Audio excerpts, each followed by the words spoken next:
Mr. President, faculty, invited guests, students, good afternoon, shalom. As you know, my name is Alicia, and I'm a survivor of the Holocaust. I'm also an author of this book called Alicia, My Story. This is the hardcover, which is already a collector's item. We have a few copies available. And this, of course, is the love of my life, because this is going to the children in the schools, and they are reading it like Anne Frank. I speak for students from 5th grade to university students. Very often I'm at elementary schools, and the children will come up to me from 3rd and 4th grade and look at me with their beautiful eyes and say, Alicia, you wrote a book for the 5th graders. Could you write a book for us? So I promised them I shall, and I did. It has not been published. It's called 6 Cherry Blossoms, 6 for the 6 million Jewish people who died, and cherries because I love cherries. This book was illustrated by my husband on the computer. I have since found an artist who offered to make some very beautiful illustrations.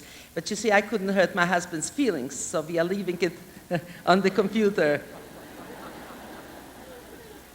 It is an allegory to the Holocaust told by a little branch from a cherry tree. The king of Sidonia destroyed the orchard. The little branch was torn away from its mother. The little branch is named Blackie. Simon the blue jay, the family friend, saved that little branch. And it goes on and on, moments of nearly being destroyed. But at the end, Simon the blue jay flew Blackie into a new country, Batavia, anchored Blackie into an apple tree. And the apple tree gave life to this little cherry branch. And I tell my children at the end of the story that yes, I grew cherries on my branch, but my children and grandchildren grew apples on their branches. But when you ate the apple, you could taste the sweetness of the black cherry. I'm going to tell you today how I wrote my book, why I wrote it, and what is in this book. I came to the United States in 1952 from Israel. I came to Israel in 1947. This is where my book ends. I went to my senior high school, and then during the War of Independence, 1948, 1949, I was a combat soldier, as everybody was, and then I served as a welfare officer in the Israeli Navy for 2 years. I met there an American by the name of Gabriel Appleman, who, after having served during World War II in the American Army, came to help us save our lives. And I tell my friends I married him out of gratitude, but he was also a very handsome American. We were married in 1950, and in 1952, because his father was ill, we came to the United States. As soon as I was fluent in this somewhat complicated English language, I started telling my story. At the beginning, I told it to adults, but adults couldn't hear me. It was too painful for them. It was too soon after the Holocaust. So I took my story into the classrooms to the students, and they wanted to hear me. And very often they asked me, Alicia, could you write this story down? Our parents would love to read it. So I promised them as soon as I stopped talking, I will start writing. And many years later, like in 1982, my husband's company moved us to Holland. And there from 1982 to 1985, I wrote my story, 3 solid years. I used to get up at 5 o'clock in the morning, have a cup of coffee and a slice of bread, go to my typewriter and transcribe the notes I have taken the night before. I used to type the chapter about 3 times and then give it to my husband to correct the grammar and punctuation. English is my first language, but when I was typing the story, I was way back in the past, and I was literally communicating with the people in the past in Polish, Hebrew, and Russian. So my grammar was a little bit out of sync. At the beginning, I had to remind myself, Alicia, tell the story the way you remember it when you were very young, like 5 and then 9 when the war started, and then 11 when the Germans came in. But after a while, I didn't have to remind myself anymore. I went back into the past, totally into the past, and I became that young girl, Alicia, again. And I remember the sweetness of being a child at home with my 4 brothers and with my family. And I also remembered all the tragedies as each member of my family was so cruelly murdered. And when I got in touch with myself as an adult, I cried bitter tears. And then night came and the nightmares came, but just the same, the following day at 5 o'clock, I was there at the typewriter typing away. And when I think back at those 3 years, I don't believe there was any force which could have stopped me from telling my story. But when I finished it, I had 26 chapters, and I had a problem. We had just returned back to the States. I had to get myself away from the past, back into the present time. And you know, I didn't really want to leave my family, my friends again. I would have loved to be suspended in some kind of form to just be able to visit them at the cemetery. I remember our daughter was talking to me, and after a while she says to me, "Mommy, where are you?" I couldn't really realize that this beautiful 19-year-old girl was my daughter. This is how deeply I went into the past. And then during that year when I was trying to regroup, I kept telling myself over and over again that the people I love live in me, live through me, and now I have to keep my promise to my students to get this manuscript published. Some of you are probably published authors, and some of you are inspiring authors. To get published, you have to find that magic person, the agent. And I tried to find an agent, and it wasn't easy. I was dealing here with a very sensitive subject, a subject of the Holocaust people really did not care very much to read. Eventually, 2 years after I was trying, I received a telephone call from New York to California, 7 o'clock our time, and the woman identified herself, and she said, "Hi, Alicia, my name is Sarah, and I'm with a big agency in New York, and I cried all over your manuscript." So I said to her, "Good, did you read it?" She says, "No, I don't have the time to read it." So I asked her, "How did you cry all over this manuscript?" She says, "I peeked." So I said, "Well, if you peeked, I don't think you will be my agent." She says, "No, I will not be your agent." So I asked, "Are you afraid to stake your reputation?" She says something to the effect. And then I had another try. I said, "You know, my book is a little bit like Anne Frank's." So she said, "Well, Anne Frank is dead." So I told her, "I'm sorry, I really cannot oblige you. I cannot drop that." 6 months later, I received a telephone call, again, 7 o'clock our time, and a young man on the telephone says, "Hi, Alicia, my name is George Greenfield, and I will be your agent." So I listened and I said, "George, my dear, do you drink so early in the morning?" What else would I think? He says, "No, I'm not drunk, Alicia. I love your story. Just send me some manuscripts and I'll get it published for you."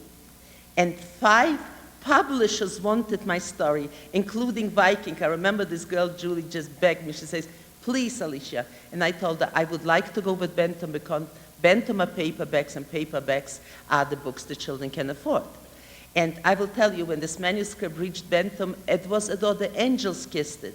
Of course, we didn't touch the story. All we corrected was punctuation, grammar, and a verification of my birth date, because my editor, Linda Lowenthal, wanted to make sure that you, the reader, would know how young I was during that time. Why did I put myself through such 3 anguished years? For several reasons. I had 4 brothers. My oldest brother, Zachary, was 17 years old when he and his friends organized a resistance group to resist German tyranny, and as well as the Ukrainian and Polish collaboration. He was betrayed, he was caught, and he was hung. And when we buried him at the cemetery, I swore on his grave that if I lived, I will tell his story and the story of many brave boys and girls who fought back. We did fight back, except fighting back was a sure death. And I stand very humbly in front of you today as their spokesperson, as their silenced voices. And also, as you know, 6 million Jewish people, men, women, and children, all civilians, were singled out for total destruction by the Nazis and their collaborators for one reason only, because of their religion, because they were Jews. 500,000 gypsies also died because they were gypsies, and 4.5 million political prisoners. 11 million people died, but not only 11 million people died, but something which is vital for humanity's survival, humanity's dignity, died with them in the camps and in the ghettos. And it died of a disease called indifference. The world knew what was happening to us, The world was silent. The world was indifferent. But you beautiful young people have to build a secure future for yourselves. And in order to do that, you have to turn to that page in history. That page in history belongs to you. Don't be afraid to open a Holocaust book written by survivors like Night by Elie Wiesel, Alicia, my story, and Anne Frank. Because in these books, you will find a legacy my tragic generation left to you. And it is a legacy of love, a legacy of believing God, and a legacy of heroism by children your age. So what is in this book? I'm going to take you back to Poland, to the Carpathian Mountains, to a little village called Rosulna. The year is 1935, when I was 5 years old. My father leveled one of the hills, built us a house. He diverted the river, put a pool around it, put a couple of drawbridges, and I felt like a princess. I had 3 older brothers who bossed me around, as older brothers do. I also had a younger brother whom I bossed around, as older sisters do. I had a father who adored me. He said he's going to continue having children until he has his darling daughter. And I'll tell you, he had one handful of a darling daughter. We had a beautiful orchard in back of our house, and when the black cherries ripened and the early apples ripened, I used to climb into the cherry tree, have myself some cherries for breakfast, and then I shook a couple of apple branches and continued with this delicious breakfast. Since this was such a lovely place, we had many visitors. And one particular aunt used to sit under my favorite apple tree. At the age of 5, I was too polite to ask her, "Auntie, would you move, please? I have to shake the branch." No, I was too polite. However, what did I do? I took a cherry, ate some of the meat, the rest I put between my fingers, aimed it very carefully, shot it straight into my aunt's cleavage.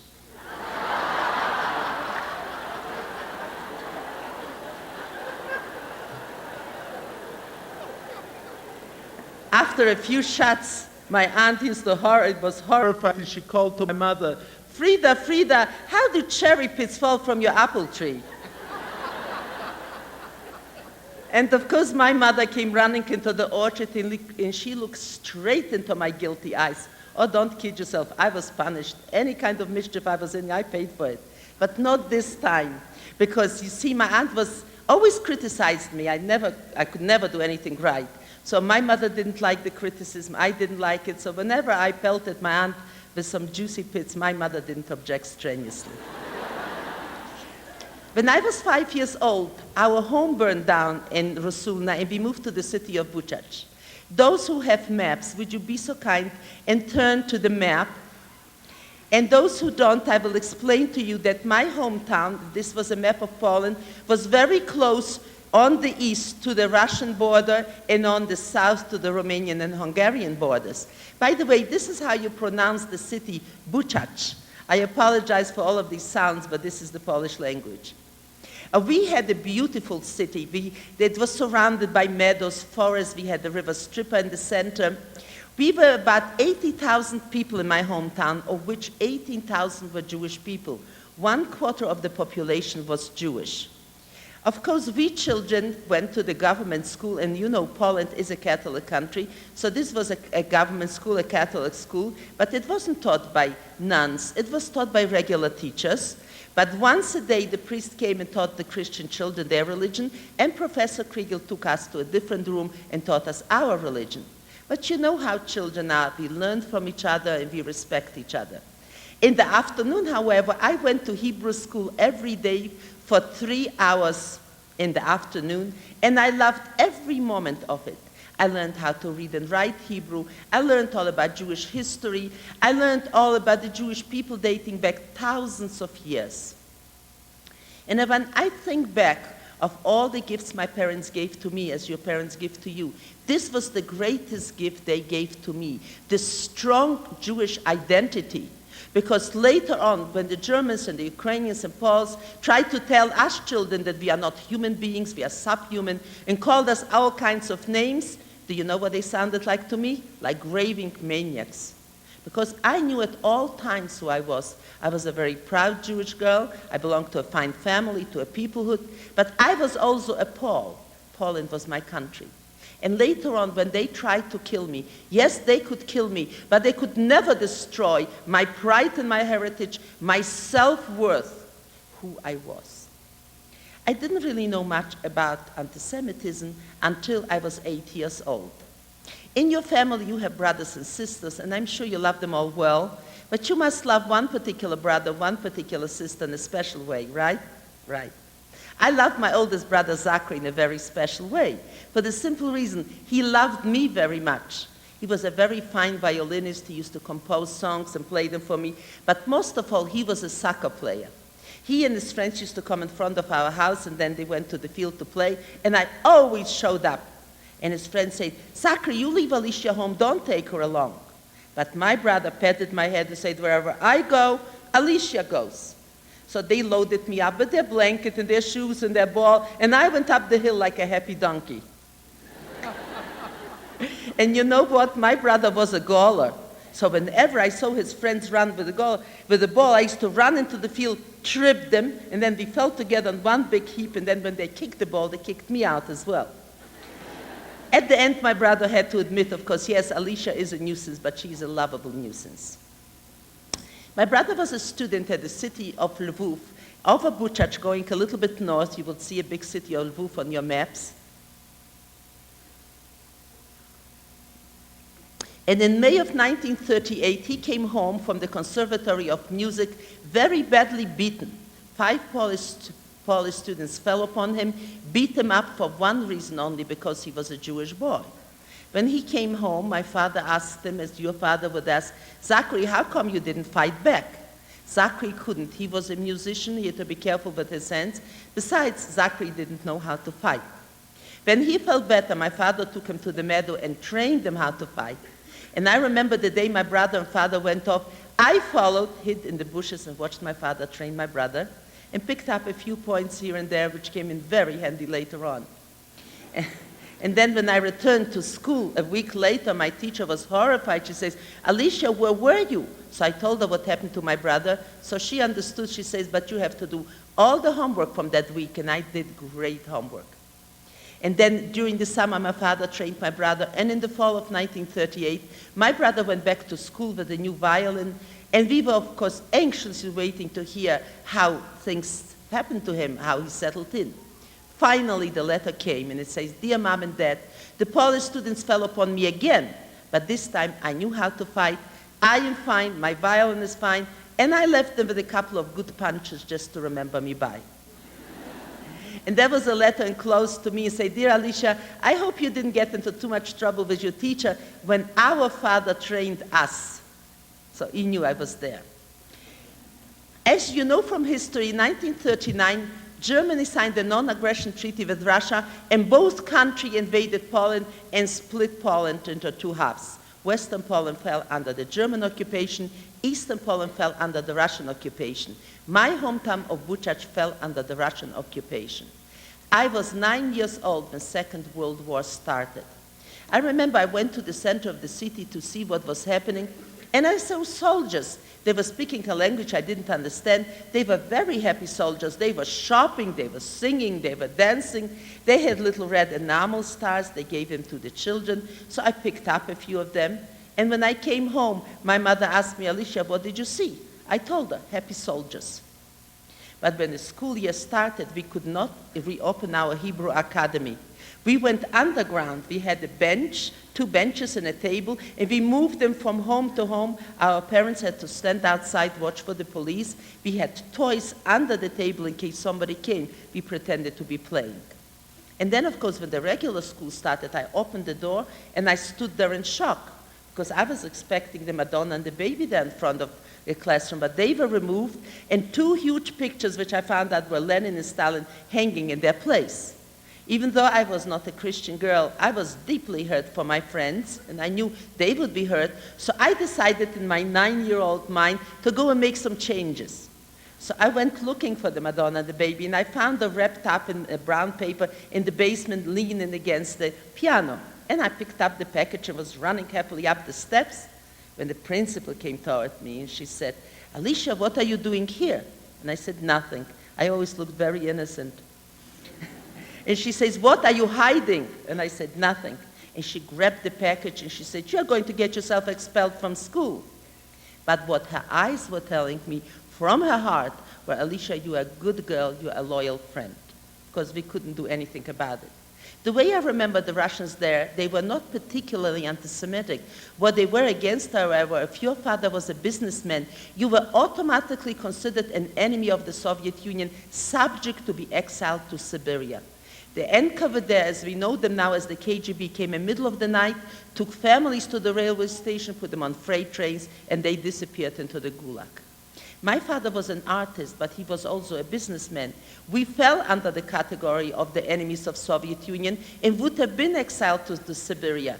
But my mother's youngest brother was a physician. The Russians needed him at the hospital. He claimed us as his family, so we were given passports for 3 months, renewable each 3 months.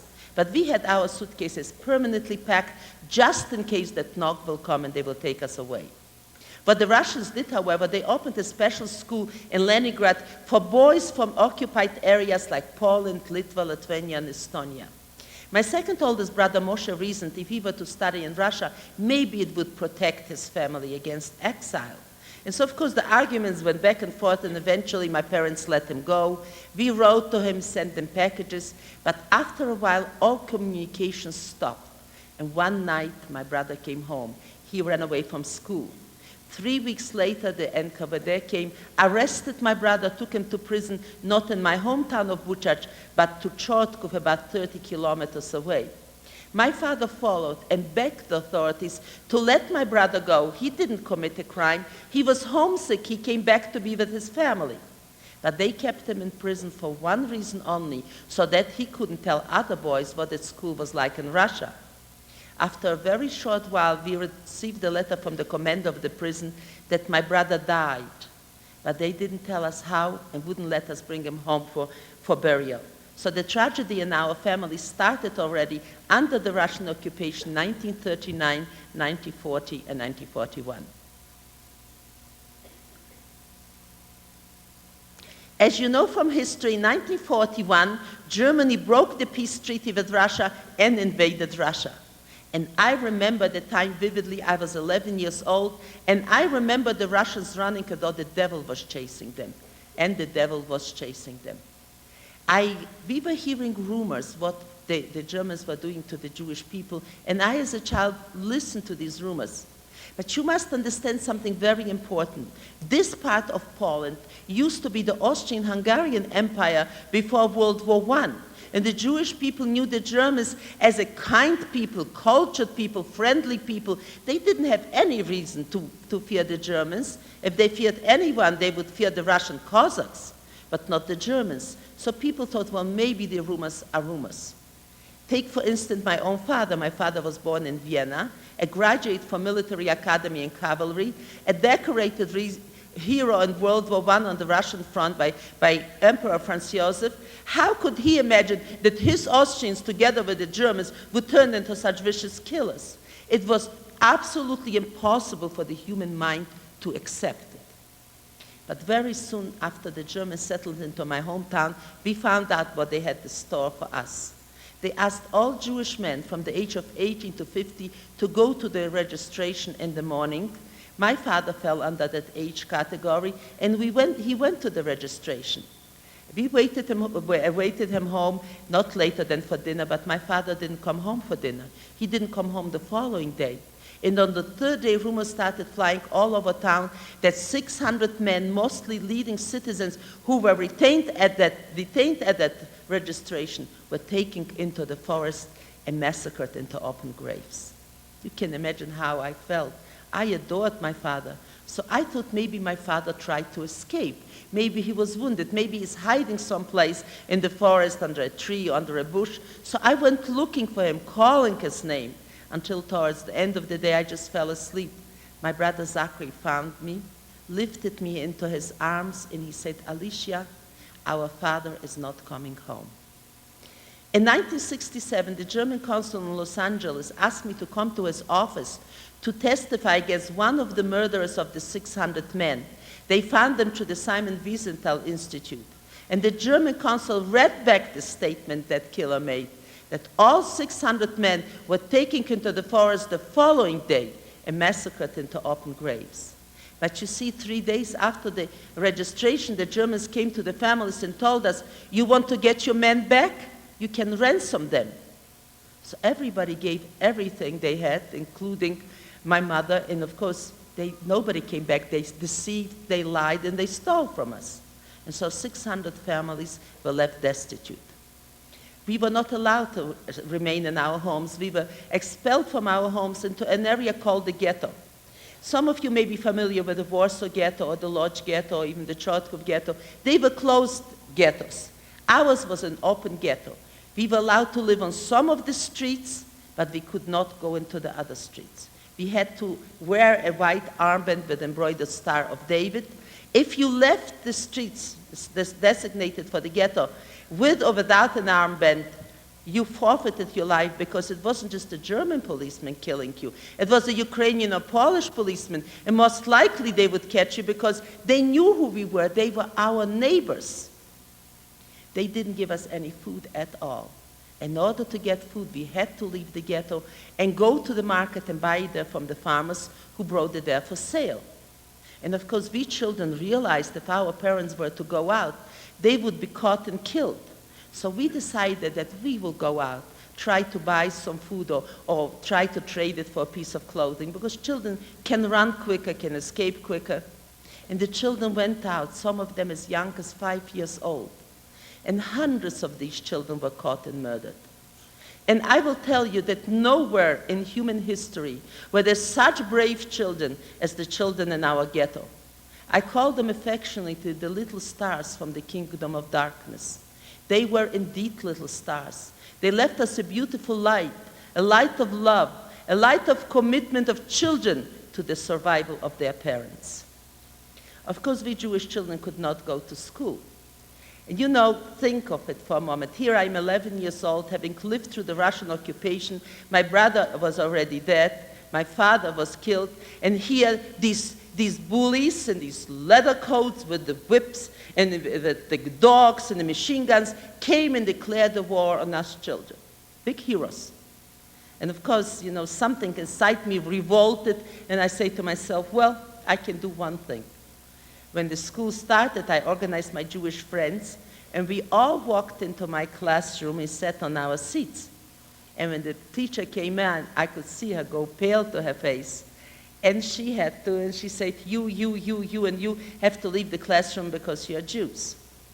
I loved my teacher. I would never give her any troubles. My feelings were hurt, of course, but I left. But on the way out, I thought to myself, there must be a way I could learn. I loved learning. We had a huge tree very close to the window of our classroom. The following day at 6 o'clock, I climbed into that tree, sat shivering in the cold leaves, and the sun came out, and then at 7:30, the teacher opened the window, and I had a great view. There was the blackboard, there was the teacher, and there were my former classmates. And I was learning for quite a few weeks right there, until one day the teacher put an algebra question on the blackboard. She was looking for a common denominator. I was so excited, I knew the number, and I raised my hand, but I raised the wrong hand, and I came tumbling out of the tree. And I screamed, of course. I remember my friends came to the window to see who was screaming. And the teacher came out, and she looked at me. You know, I was a little bit bruised, but mostly my pride was hurt. And she says to me, Alicia, what am I going to do with you? You cannot go into the classroom, and you cannot climb into that tree. So I told her, all right, I won't. But one day, if I live through the war, I'm going to go to school forever. And I go to school forever. When I enter a classroom, I'm always in the front row, and the teacher calls my name. Something inside me lights up with such joy. I feel so loved. I feel a total human being. I know that nobody's going to come up to me, point the finger, say, Alicia, you have to leave because you are Jew. And I will tell you, my friends, this is the greatest gift that God and your country can give to you, is the ability to say yes when the teacher calls your name. The second time I came face to face with SS happened in 1941. I was 11 years old. I was playing chess with two boys, a boy 10 and 11. They were refugees from Germany. Their father was a physician, a friend of our family.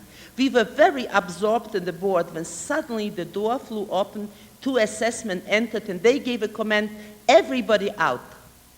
The father of the boys realized what was happening.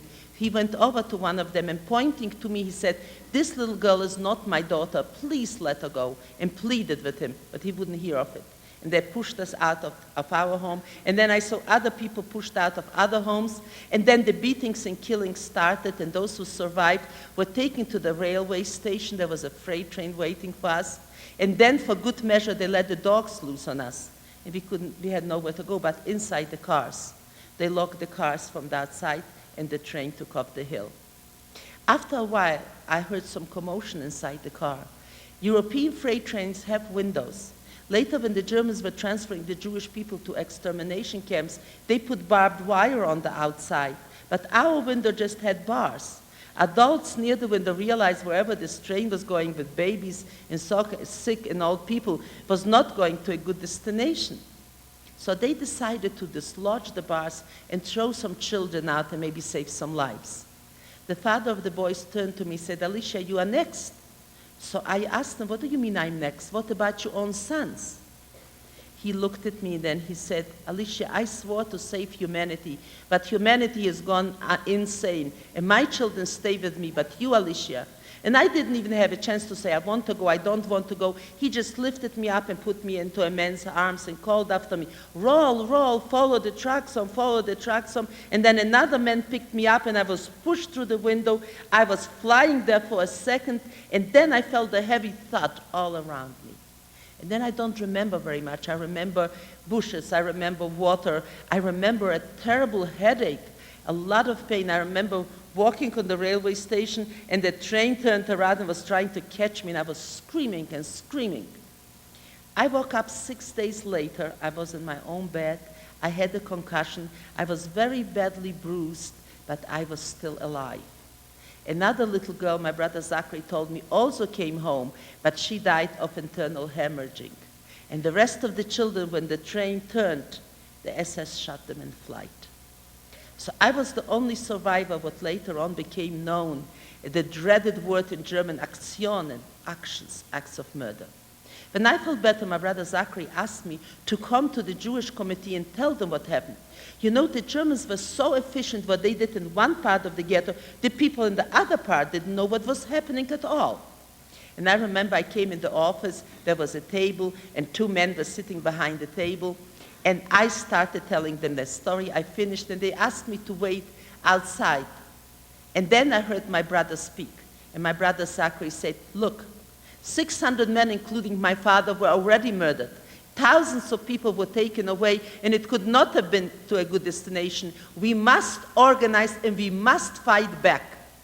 And then I heard the man say to Zachary, "Zachary, I understand you. You are 17 years old, and I understand the pain you have in your heart because you had just lost your father. But Zachary, I want you to remember one word and engrave it deeply into your young heart. And that word is retaliation. Because if you kill one German, they will take hundreds of Jewish men, women, and children, and they will massacre them. Can you take this upon your conscience?" And then it was very quiet in the room, and I walked in, and I saw my brother standing there. His face was pale, his fists were clenched like that, and he just lowered them.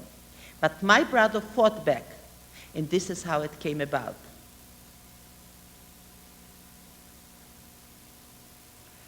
Not all 6 million Jewish people were killed in concentration camps. Over 1 million of us died in these actions, acts of murder. Who committed them and how were they committed? They were committed by specially trained troops by the Gestapo, the SS, with the collaboration of the Ukrainian and Polish police. So you have here killers, and a killer is a criminal. So you might think perhaps that Hitler went to his prisons, opened the prisons and said to the criminals, "Okay, go ahead and murder the Jews." But that was not the case. The SS and Gestapo were educated people, were professional people, and they should have known the value of life. But they became killers by choice. And I will tell you something. They were despicable cowards, because the only time they felt brave is when they were shooting men, women, and children into graves. I faced them 3 times at the graves. They didn't have any mercy at all, none. They didn't all live in my hometown. They lived in the city of Chortkov. They came at 2 o'clock on their motorcycles and cars, went directly to the Ukrainian and Polish police, and together they surrounded the ghetto tightly, and then they attacked each home individually. If there were 2 doors, both doors broke simultaneously. They turned over the furniture, they broke all the windows and everything that was breakable. They made a tremendous amount of noise to scare the people who might be sitting maybe under the floor or in a hiding place. After they finished making all this noise, they remained in the house quietly listening. If a baby cried or somebody coughed, and babies did cry and people did cough, and this is how hiding places were discovered. And then when they took the people out, those who resisted, because many did, were shot instantly, and the rest were taken to open graves and massacred there. We survived this action. Once they left the ghetto, we could walk on the ghetto again. And my mother went outside and she found 2 little girls, 5 and 6, sitting there on the sidewalk and crying. They were taken out with their parents to the graves, and the children got lost and came back into the ghetto. My mother brought them into our room. A few days later, a young girl, about 16, by the name of Lena, showed up, and she was crying because she lost her parents, but somebody told her that her 2 little sisters were with us. And I remember the day Lena entered our room. My brother Zachary was there. And I looked at these 2 beautiful teenagers, and my heart went out to them. They were so lovely. Life was just beginning for them. And I thought with such anguish in my heart, how are these children going to live when these actions will continue? Where was Lena during this action? She was in the village helping a farmer's son to enter high school. After a while, the same farmer asked Lena to come and teach another boy, and she agreed to take her sisters also to this village. And in the meantime, Lena and Zachary became very good friends, and so they decided it would be a good idea for all 3 girls to be away from the ghetto in a relative safety in the village. Lena worked very hard. The boy passed the examination, and then the farmer took the 3 children, tied them up, put them on a wagon, brought them to the police, and the police murdered them. You can imagine how my brother felt. How would you feel? He went to the farmer, beat the farmer up, and he could have killed him. But my brother was not a killer. But from that day on, he and his friends organized a group called Nekama, revenge in Hebrew. There were some farmers who took Jewish families into hiding, kept them a little while, and then told them they're taking them to a safer place and killed them themselves, or betrayed them and brought them to the police, and the police killed them. And that was devastating, because if a Nazi kills you, a Nazi kills you. But your own neighbors, people you loved and trusted, kind of a coldness grips your heart. And I know that feeling, because I was betrayed by people I trusted. And when that happened, my brother and his friends burned the barn of the farmer, beat him up, but again, did not kill, because they were not killers. Sometimes my brother was missing for half a day. This time he was missing for 3 days. And I went all over the ghetto looking for him. No one has seen him. In the late afternoon, I came across a group of 2 boys and 2 girls, and I heard one of the girls say, "Here comes his little sister, here comes his little sister." And I picked up and I said, "What about the sister?" One of the boys stepped forward and said, "Alicia, I will take you to your brother." We crossed the bridge, we came to the prison yard, and there was my brother hanging.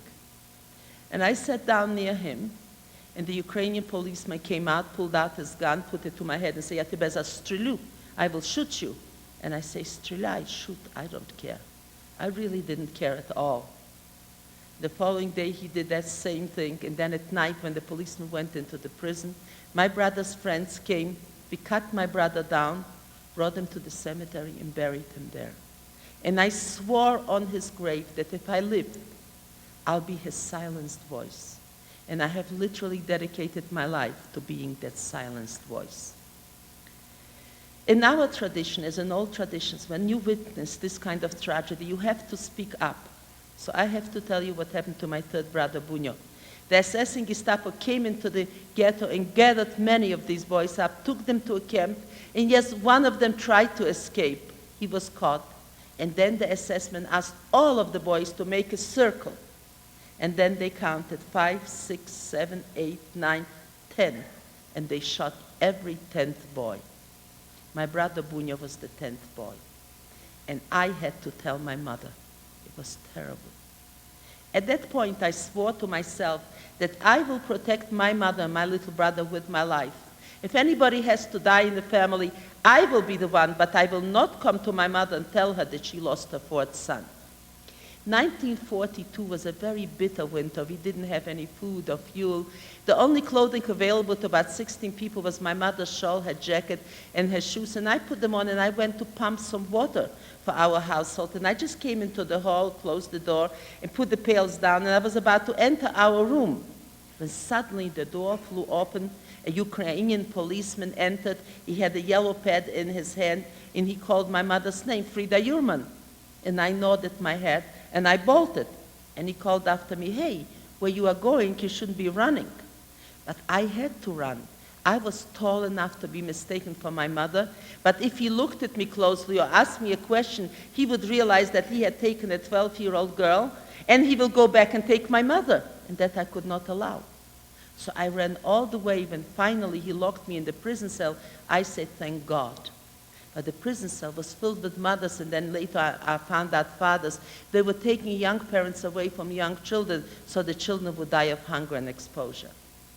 The following morning, they took us out into a room, and there was a table, and a Ukrainian policeman was sitting there, and the people had to pass in front of him, give their names, and he registered them. It was my turn, and I gave my name, Alicia Jurman, and the policeman lifted up his head and said, "Alicia, what are you doing here? This is not supposed to be for children. They're going to take you to a terrible place. When the Germans come, go down on your knees, beg for your life. Maybe they will let you go because you are a child." But you know, as this policeman was talking, I was getting angrier by the moment. Do you know who he was? He was my friend Olga's father. He was the man who every day hugged me and kissed me, said, "Alicia, I love you like a daughter, and I loved him like a father." But here he was sitting, this traitor, and registering us, but not that. He came with the Germans into the ghetto and helped them kill us. And this is what I meant by being betrayed by somebody that you really love. And so with this anguish and coldness in my heart and anger, I just stood against the wall. And then they came. You have seen them in the movies, you have seen them in the television, in those green uniforms. To me, they looked like angels of death, and I said to myself, never. I will never go down on my knees, and I will never beg for my life. I would rather die as a proud Jewish girl. And I just stood there. And Olga's father jumped up and smacked me over the face. And then they took us out. It was still dark outside. They had sleighs waiting for us. They put us on the sleighs, and the Ukrainian policemen sat around us with their guns in our backs.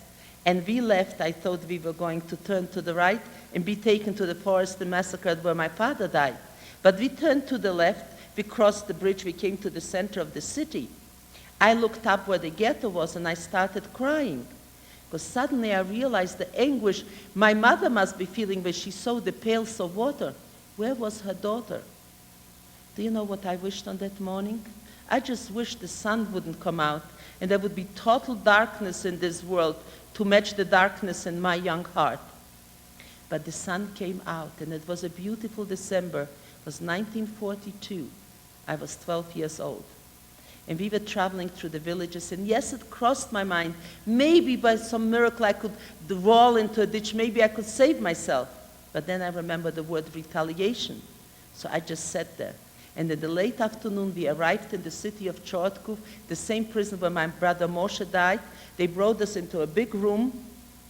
They asked us to make a circle, and two SS men holding a bag went to collect valuables.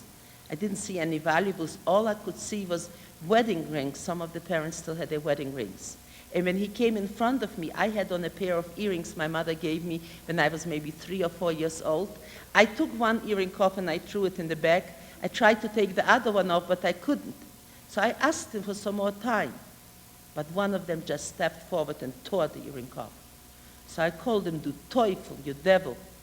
And he hit me over the face, threw me on the floor, and with his boots just crashed me. Next thing I woke up, I was in the prison cell on a burlap bag, bleeding from my mouth, from my ear, but most of all, I could not breathe. I had such pain. I remember the door opened and they brought us water to drink, and I took a little bit of this water. And later on, I found out it was contaminated with typhoid germs. What I remember also, which is not in my book, there was a window in our cell. There was snow on the windowsill. A bird was pecking in the snow. And I say to the bird, you know what, bird, they are going to kill me here. So I'm going to give you my soul, and you fly away with my soul. At least my soul will be free. And then I changed my mind, and I say to the bird, you know what, bird, I will give you my soul one moment after I see these murderers pay for their crimes. There was such a need in me to see justice done. As I was talking to the bird, the door opened, and the next thing I saw boots with those iron spikes just came toward my face, and I felt a tremendous amount of pain, and I just sank. I woke up 2.5 weeks later. I felt very, very ill. My body was taped up. I was wearing boys' pajamas. My mouth and my eyes, everything was very painful. A man and woman were standing over me I have never seen before. And the man asked me, what is your name? So I told him, Alicia. Then I asked him what happened. And he said, Alicia, the Germans from the prison asked the Jews from the ghetto to come and bury the dead. And we found you there at the cemetery. We lifted you up to put you in the grave, but you were alive. Your body was burning with a fever. So we put you in the grave and buried you when the Germans were watching. And when they left, we took you out of the grave, put you under the straw of our sleigh, smuggled you into the ghetto, and here you are. And that was Mr. Gold and Mrs. Gold. And Mr. Gold was a very brave man. Theirs was the closed ghetto. If they had found me under the straw, if I screamed out or anything, everybody on the sleigh would have died. And what was he going to do with such a sick girl screaming out of fever? If there was an action, he couldn't take me into the hiding place. He would have probably stayed and died with me. And the pajamas I was wearing belonged to his son, a 16-year-old boy, an only child that the Germans had just murdered a couple of days earlier. But this was his way of fighting this tyranny, by saving one girl out of the grave, and he did. Because 7 weeks later, they actually returned me home. I was going home. Can you imagine the joy in my heart to see my mother, my little brother? But when I came to the center of the ghetto, I saw signs, typhoid, all over the doors. And I was told that people were brought back from the prison, Chortkov, contaminated with typhoid germs, into the healthy ghetto. And then the Germans said, well, the Jews deserve to die because they were spreading the typhoid germs. Can you imagine such an evil? So by the time I reached our house and opened the room where my mother and brother were, my heart was beating violently. And then I saw 2 bodies on the beds. And I went to my mother. She kind of turned her head. And finally, she recognized me. She says, Alicia, you came home. And I said, yes, Mama, I came home. Both my mother and my little brother were very ill with typhoid. And now I got all my energy together and every help I could get to get my mother and my little brother through the crisis, because if I lived, I was hoping they could live. But I had a very serious problem. Even though my brother built this hiding place in our house, I couldn't take my mother and my little brother in if there was an action, because they constantly screamed for fever. So I had to make sure that I had a place to hide them, and the only place I knew is literally dig a hole under one of our beds. The landlord helped me remove the boards, and I was digging night after night and spreading the soil all over. It had to be done very, very secretly. And finally, I looked down at this hole, and I thought it was big enough. Very soon, there was a knock in the middle of the night that the ghetto is surrounded, and the action is going to start. So I took a blanket, and I put it in the hall. I brought my mother inside. I lifted my little brother into her arms. And I decided I will lay down on the top of the opening. I will take the boards I removed from the floor and put them in front of me. In case somebody poked, maybe they will believe that they were touching the wall. But even at the age of 12, I realized it's not going to work, because they turn over the beds and look under the beds. So I got an idea. You know, the Germans always called us names, verfluchten, verdammten, and stinking Jews, and all kinds of names which didn't bother me. You know, I had names for them too. So I decided this would be a very good time to return a compliment. We didn't have indoor plumbing. We used pails for the night. So I took the pails and I spilled them all over the bedrooms, very heavy in our bedroom. And I say to myself, okay, you murderers, when you come, I hope you slip and break your necks. And what's on the floor, that's exactly was the compliment. That's what I thought of them. And of course, I was very frightened. I climbed under the bed, laid down on the opening, And I knew that nobody is going to kill my mother, my little brother. They'll have to kill me first. And very soon the whole house shook, and the door flew open to our room, and I could see from under the bed the boots. And then they started, verdammt and verfluchte, they were cursing and cursing and cursing. And one of them says, we'll get him next time, we'll get him next time. But they didn't enter into our room. And 48 hours later, when I saw people walking on the streets, I knocked on the hiding place, and the landlord came out, and he sniffed around, and he said, Alicia, what is this terrible smell in this house? You know, I was very proud of myself, so I told him what I did. And he patted my head, and he says, you are a good girl, Alicia. Now clean it up.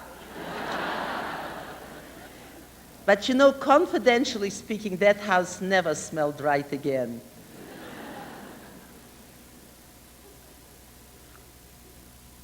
I'm very honored to introduce to you a real hero, Milek. Some of you who read the book know what a beautiful boy Milek was.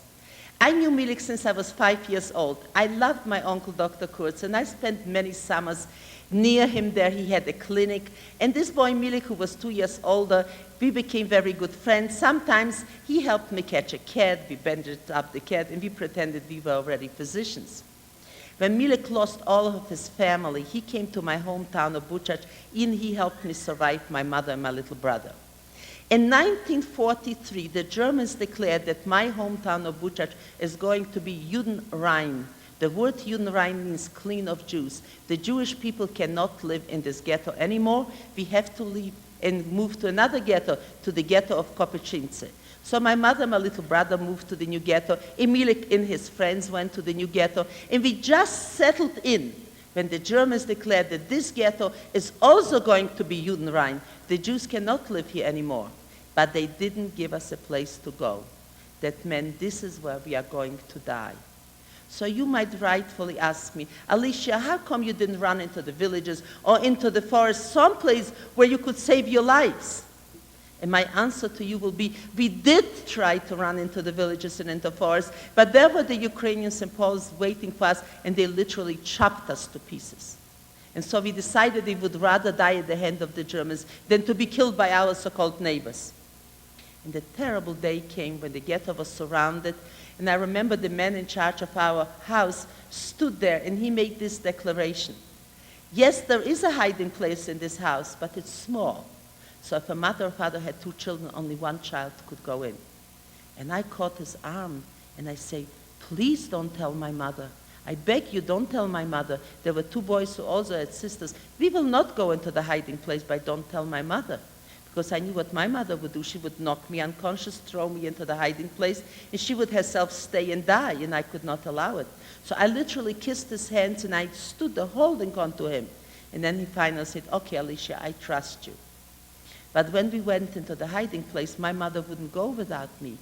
She got angry at me. She says, Alicia, what is the matter with you? Why are you procrastinating? You know that every minute is a difference between life and death. Hurry up, hurry up.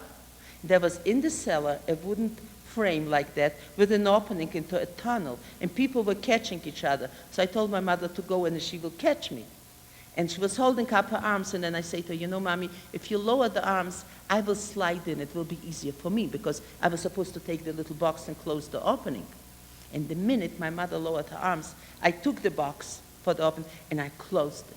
And I heard a scream of anguish from my mother. And then I started crying, because I realized that I lied to my mother. I may never see her. And besides, I was a very frightened girl, but just the same, I took all the junk that was in the cellar and I put it on top of it, hoping that nobody's going to look under this junk, thinking that somebody may be hiding there. I looked for the boys and they were gone. And I decided to climb to the attic and maybe find a hiding place, but I really wanted to, is to disappear into thin air, so to say. And I was climbing on the ladder when suddenly I heard a baby cry. There were 2 babies in our house. One was apparently sleeping and one was crying. So I had to make up my mind, am I going to save the baby or am I going to save myself? And I decided first I will try to save the baby. I went into the room, closed the door, and then I found a little bowl with the tea, and I was dropping the drops into the baby's mouth, and he was closing his eyes. It was just a matter of maybe 1 minute. And suddenly the whole house shook. The door flew open to our room. 2 SS men entered, And of course, both babies woke up with this noise. One of them went over where the babies were, pulled out his gun, and shot the babies through the mouth and out. You know, some historians, some novelists claim that the Jews went like sheep to slaughter. That's a wrong statement. The Germans were masters of deception. They told the people they're going to relocate in camps, to work camps. Even in Auschwitz, they gave them towels, soap, brought them into shower rooms with shower heads where water could have come out. Instead of B-cyclone came out and the people died a terrible death. What was it like for us who were caught at these hiding places or outside the hiding places? Like myself. I was brought to the prison yard and I sat down there near a mother who had 2 children. A little boy about 20 months old and a little girl 5. She told me she was 5. The little girl turned to her mother and says, "Mommy, where are we going?" And the mother says, "We are going to Daddy." The little girl jumped up and did this kind of a sad dance and song. She's going to Daddy and she's going to Daddy. The following morning, they pushed us out. The mother and the baby were walking in front of us. I took the little girl's hand. In the other hand, she was holding a doll. Somebody was shot in back of us. We were pushed forward. The little girl dropped her doll. One of the assessmen came up, picked up the doll, and handed it to her. She smiled at him. And then he took out his gun and shot her face away. And I carried her, and I still carry her. It was my turn to be shot when suddenly I heard somebody call, "Alicia-Jurman, run! Alicia-Jurman, run!" What would you think in my place? I thought I was already dead and in heaven. It's the only place I could go. And then I heard again, "Alicia, Alicia." And there was Milek, my friend, standing there. He was caught, and his hands were going back and forth in kind of a fury. He jumped up to the assessment, pulled out his machine gun, and started shooting. And those who were lined up bolted, and we ran into the forest. And I remember falling and picking myself and crying my heart out because I was sure that Milek died there. But Milek didn't die there. He later on joined the few partisans, boys and girls, who could actively fight back because it was not a question of retaliation.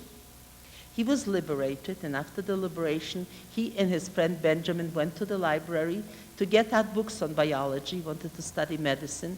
On the way back, they stepped on a live mine. The mine exploded. Milek was killed instantly, and Benjamin lost half of his leg. And we honor this very brave 16-year-old boy, not only because he was a brave partisan or because he saved my life, but after the war, he wanted still to serve and save humanity, the same humanity who betrayed him so bitterly by killing everybody he loved. Think for a moment, put yourself in his place, and you will realize what excellence there was in this 16-year-old boy. May his memory forever be blessed. I survived the war. I'm the only survivor of 80 close family. You might think perhaps that after the war I could go home and look for a photograph of my family. I would have loved to have a picture. But no, we couldn't. Hitler was dead, Germany was defeated, but those few survivors never regained their human rights. If you went to your home, you never came out alive. And when I speak of survivors, 6,000 children alone died in my hometown. 5 survived. I am here, a girl is in Jerusalem, and 3 guys are there too. 1, 2, 3, 4, 5 out of all of these people. And so I left my hometown and went to Western Poland, and that's where the first time I found children who survived concentration camps and lived through their nightmares with them. I organized them into an orphanage, and then eventually I joined a smuggling group called Bricha, because the Poles wouldn't let us stay in Poland, wouldn't let us live in Poland, and wouldn't let us out of Poland. So we had to smuggle ourselves out. And in this picture, I'm 15 years old, and if I may say so, I was a pretty good smuggler. 2 years later, 1947, I was in an orphanage in Marken in Belgium, and we really had nowhere to go. I was the only girl who survived from that area. Mostly were children survivors of concentration camps, Czech or Hungarian children who were taken to Auschwitz in 1944, and some of them survived. But we had nowhere to go. Nobody really wanted us. We were kind of abandoned. Until one day, a young man came to us, and he identified himself as a retired officer from the Jewish brigade who fought alongside the British in World War II. And he made this proposition to us. And he says, "Boys and girls, You don't want to stay on this land soaked with the blood of your relatives. Nobody wants you. We want you in Eretz Israel. That's Israel. It was known then as Palestine. You can come to us, but to come to us, you have to take a 50-50 chance. You may be torpedoed, you may be drowned, you may be killed. What do you want to do? And I asked the students, and they always nod their heads, yes, they would go. And we did. And we decided we would rather drown in the ocean than live on this cursed land where all our families were murdered. And we were brought to Marseille, and there was a ship waiting for us, which was designed about 100 years ago to carry maybe 300 or 400 heads of cattle. They scooped the belly out of the ship, and they put in platforms, and they put us in like sardines. Thank God they didn't sprinkle any oil. You can imagine the mess that would have been. And the trip from Marseille to Haifa would usually take between 5 and 6 days. We sailed for 21 days, and we bailed for 21 days. It was one horrible trip. And then one day on the 21st day, I remember I looked up to the skies and I saw stars there. And I said to myself, my God, what a beautiful night. But they were not stars. They were the lights of Haifa. We actually arrived alive. Can you imagine the joy in our hearts? But very soon a British plane flew over us.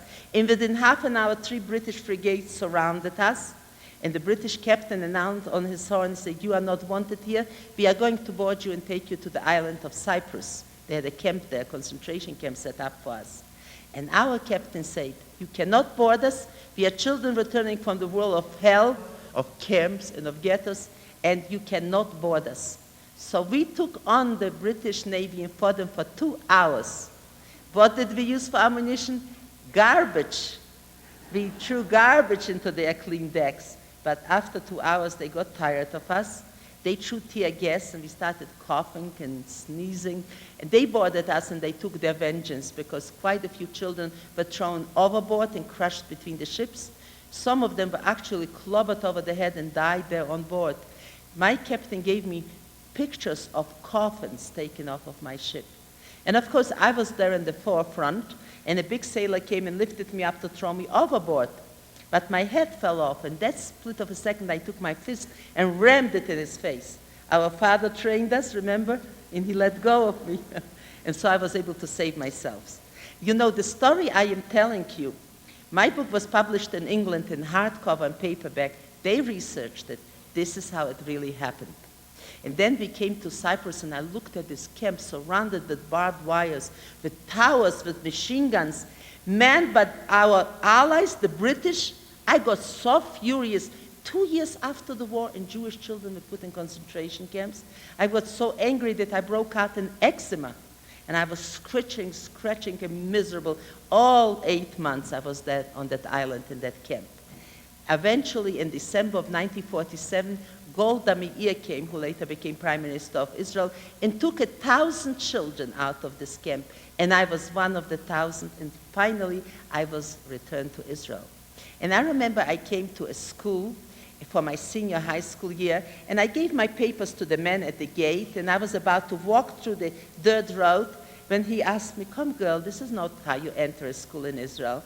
He bent over, picked up an orange, peeled it, and put it in my hand. And I took this orange like a living thing, put it on my face, and kissed it. And just holding the orange, I walked through the gate, through the dirt road, surrounded by palm trees. I looked around me and I said, God, this must be paradise. But in my young heart, I knew that we will have again to fight for our lives. Palestine was petitioned by the United Nations for a Jewish and Arab homelands. The Arabs did not accept the petition, and this resulted in our fight for life again. And that was the War of Independence, 1948 to 1949. And these children who lived through hell in concentration camps and ghettos and forests fought like lions for their land and died like heroes. Jerusalem was surrounded by the Jordanian army, and food and water could not come to the people in Jerusalem. We had to come and bring them some food to save their lives. In order to do that, we had to climb on a hill called Latrun. And these children climbed on that hill and died on that hill. And if I were to speak in their names, I know they gave their lives gladly, as I would have given mine, so that the Jewish people have a homeland and America has a loyal friend. What do I want from you this afternoon? you listen to my story and you see that I am a link from a broken chain. I want to link you to my generation. I want you to think about these beautiful children who had courage, who had love in their hearts, and who never lost their faith in God. You can do this here now. You have to keep this country very safe, the United States, because if you think that the Holocaust cannot happen here, then I will tell you, it can. But we can prevent it by knowing and believing that, yes, Shomer Achi Anochi, I am my brother's keeper. That everyone, regardless of that person's religion, or color, or race, has the right to live in this country with dignity. And only then will this country be free and strong. And I'm going to finish my presentation with an inscription some of you have in your books already. A very tragic page in history was written for my generation. You have your page yet to write. God willing, you will write your page with happiness, with love, with shalom, with peace, but most of all, with a celebration of human dignity.